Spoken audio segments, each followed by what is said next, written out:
It was a year that put the world to the test. From the invasion of Ukraine to COVID-19 in China, from inflation to climate change, from Sino-American tensions to pivotal elections, 2022 asked hard questions.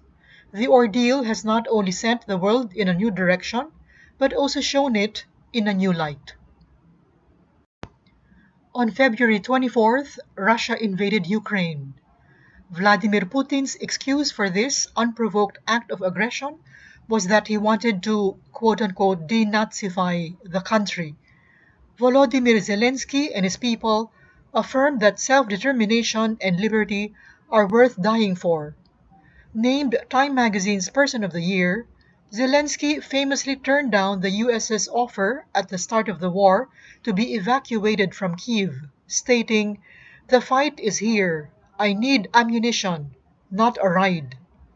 At the UN, 141 countries condemned the invasion.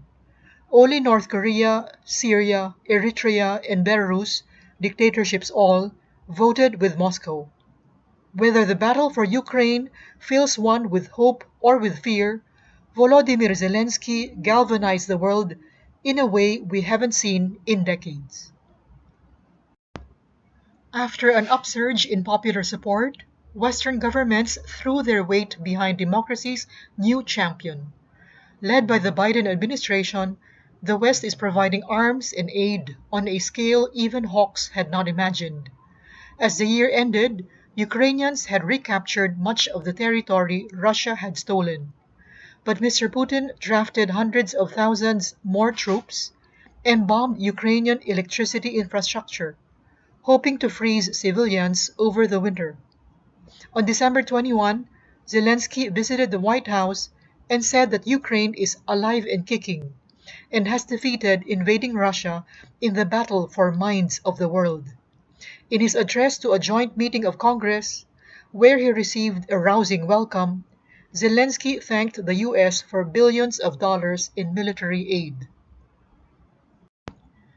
Ukrainians will create their own miracle this Christmas by showing they remained unbowed despite Russian attacks that have plunged millions into darkness, President Zelensky said in a defiant message on Christmas Eve.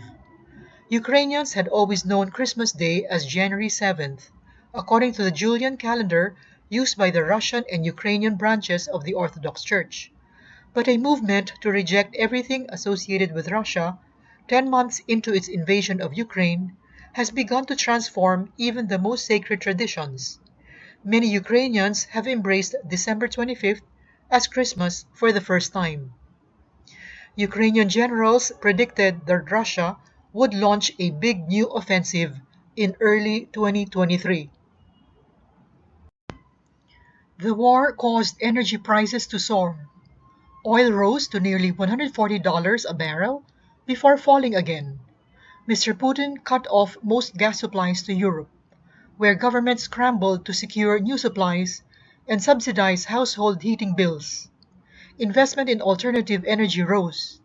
The prices of wheat, cooking oil, and other essential foods rocketed as the war disrupted exports from Ukraine and Russia. Note that Ukraine, together with Russia, is known as the breadbasket of Europe. Together, the two countries are responsible for around 30% of wheat exports in the world. The high cost of fuel and food helped spark civil unrest in over 90 countries. Finland and Sweden applied to join NATO to protect themselves against Russia. This was awkward for Mr. Putin, whose excuses for invading Ukraine included a desire to halt the alliance's eastward expansion. If both countries join, Russia's border with NATO will have doubled. However, Turkey is holding up the applications. For Britain, it was the year of two monarchs, three prime ministers, and four chancellors. Boris Johnson resigned, eventually, after becoming the first prime minister to receive a criminal fine for breaking lockdown rules. Liz Truss's tumultuous 7 weeks in number 10 saw the pound fall to a four-decade low against the dollar, government bond yields soar, and the IMF rebuke her government for its unfunded budget. The markets will react as they will, said her chancellor, Kwasi Kwarteng, and they did. Rishi Sunak restored some calm when he took over from Miss Truss. Queen Elizabeth II died, aged 96, after 70 years on the British throne. Some 250,000 people filed past her coffin as she lay in state. King Charles III, who has promised to follow his mother's tight-lipped approach to reigning, will be crowned on May the 6th. The COVID-19 virus became less dangerous as more people were vaccinated. Most countries loosened their restrictions, though not in time to allow the unjabbed Novak Djokovic to play in the Australian Open. Note that before year end, he had managed to re-enter Australia as the ban had been revoked. In the US, the Democrats held on to the Senate in midterm elections, defying expectations, and only narrowly lost the House. The predicted red wave did not come to pass. On June 24th, the US Supreme Court overturned Roe v. Wade, the 1973 case that legalized abortion across the country, passing control of abortion policy back to the states. Some 13 states banned most abortions. At the end of the year, the House committee investigating the assault on the Capitol in 2021 recommended that Mr. Trump face charges of insurrection. Xi Jinping secured a third term as China's leader. His zero-COVID policy was all but abandoned after protests against harsh lockdowns, the biggest since he came to power in 2012. COVID started to spread rapidly in China. Experts fretted that the government has failed to vaccinate old people properly. China continued to avoid the use of highly effective foreign-made vaccines. Nancy Pelosi, then Speaker of U.S. House of Representatives, arrived in Taiwan on August 2nd to show unwavering commitment to supporting Taiwan's vibrant democracy. The two-day trip was part of an Asia tour that also included stops in Singapore, Malaysia, South Korea, and Japan. The trip immediately prompted outrage from China, which carried out military exercises involving live-fire drills, air sorties, naval deployments, and ballistic missile launches around Taiwan. On December 28th, Taiwan announced it will extend its compulsory military service from 4 months to a year, starting in 2024. The death in custody of Mahsa Amini sparked huge protests in Iran. Amini had been arrested by the morality police for wearing her hijab improperly and died after being beaten. Protesters railed against the theocracy for weeks. Women burned their hijabs in public. Around 15,000 people were arrested. Some were executed. Italy elected a hard-right coalition led by Giorgia Meloni of the Brothers of Italy. Ms. Meloni became the country's first female prime minister. After yet another election in Israel, Benjamin Netanyahu was set to become prime minister again, a year after he left office in disgrace. Korea got a new president, Yoon Suk Yeol. Emmanuel Macron was re-elected in France. In Australia, the Liberals were turfed out after 9 years in charge. Ferdinand Bongbong Marcos won the Philippines presidential election on May the 9th. Colombia got its first ever president from the left, Gustavo Petro, a former guerrilla fighter. William Ruto won Kenya's presidential election. The opposition challenged the result, though there was no repeat of the widespread killings that marred previous ballots. After years seeking the job and time in prison, Anwar Ibrahim became Malaysia's prime minister. Jair Bolsonaro lost Brazil's presidential election, but did not admit it. Without evidence, his party claimed the vote was rigged. The Electoral Authority dismissed the challenge and fined the party for wasting its time.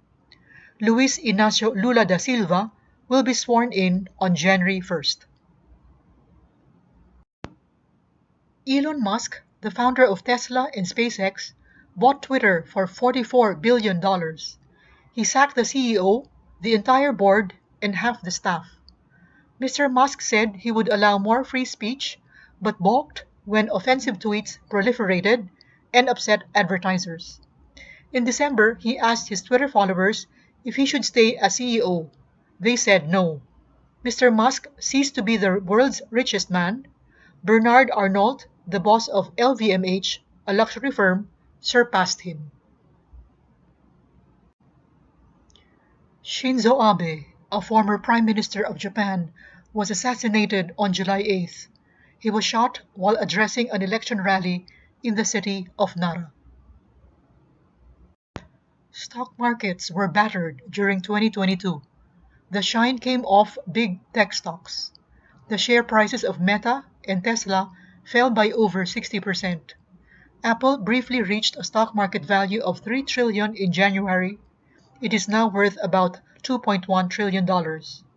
The S&P 500 had its worst first half since 1970. Cryptocurrencies were also hammered, especially after the collapse of FTX, one of the biggest crypto exchanges.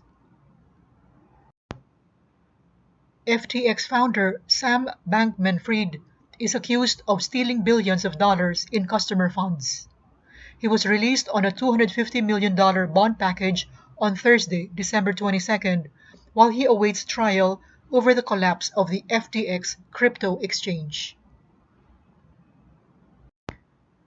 At least 151 people, mostly women and young people in their 20s, were killed in a deadly crowd crush in the Itaewon district of South Korea during celebration of Halloween.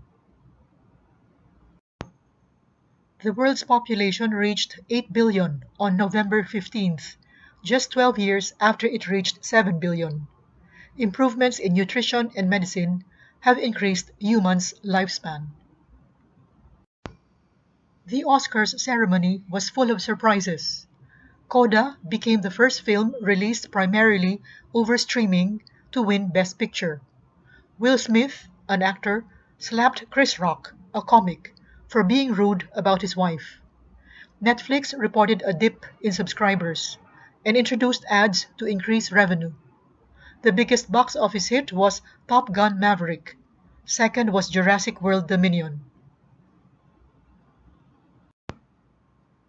Argentina began the World Cup by losing to Saudi Arabia, one of the least fancied teams in the tournament. Argentina's footballers ended it as champions, beating France, the holders, in a penalty shootout after a thrilling 3-3 draw. When Gonzalo Montiel drove home the decisive spot kick, millions of Argentines streamed onto Avenida 9 de Julio in the center of Buenos Aires, setting off firecrackers, chanting songs, and honking car horns. La Selección, as the national team is known, took home Argentina's third cup and the first in 36 years.